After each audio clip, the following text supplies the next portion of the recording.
Bugün elə bil ki başqa haldayam. Bugün mənə dəyməyin üzülmüşəm. Bu 11 il necə gəldi getdisə, elə bil dünən məktəbə gəlmişəm.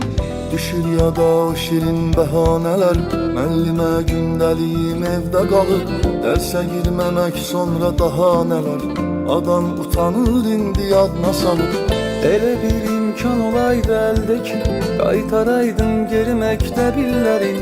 Tutub əlmi mənə yazmaq öylədən, o müəllimin öpəydim əllərin. İlk dərsə gedən günü ağlamışam, anam gedib gözüm ardınca baxır.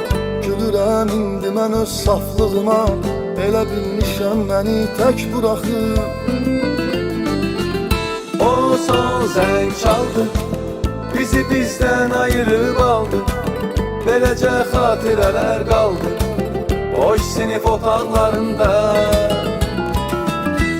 Uşaqlıq bitdi, o gözəl günlərimiz getdi.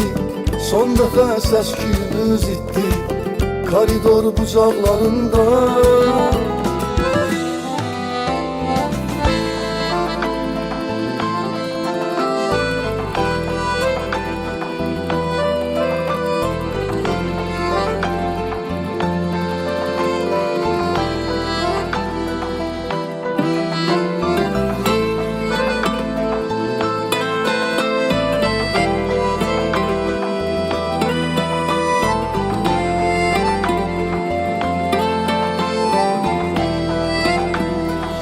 Nə sevincdir, nə də qəm anlamıram.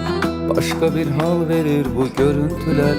İstəyirdiksə bitəməkdə bilir, indi nə üçündür bəs bu üzüntülər. Qorxuram ki bir də biz görüşməyək, məktəb yolu ola həsrət küçəsi. Anladım böyüklər niyə ağlayır, bu imiş uşaqlığın son gecəsi.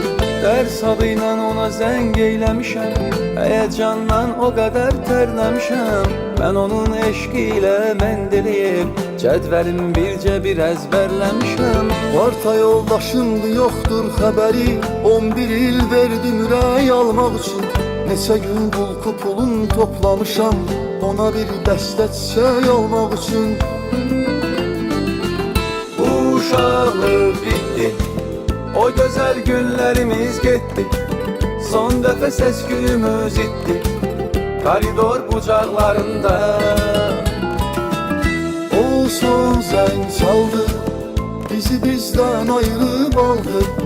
Beləcə xatirələr qaldı boş sinif otaqlarında. O son zəng çaldı, bizi bizdən ayırıb aldı.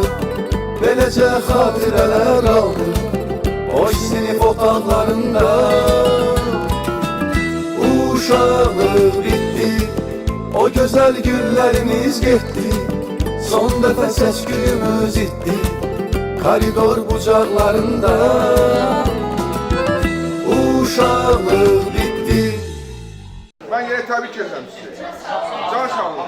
Sadece bir tek söz diyorum sizden başka kurulmuş.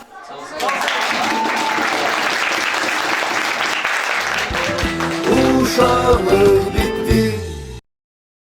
Bir şeyde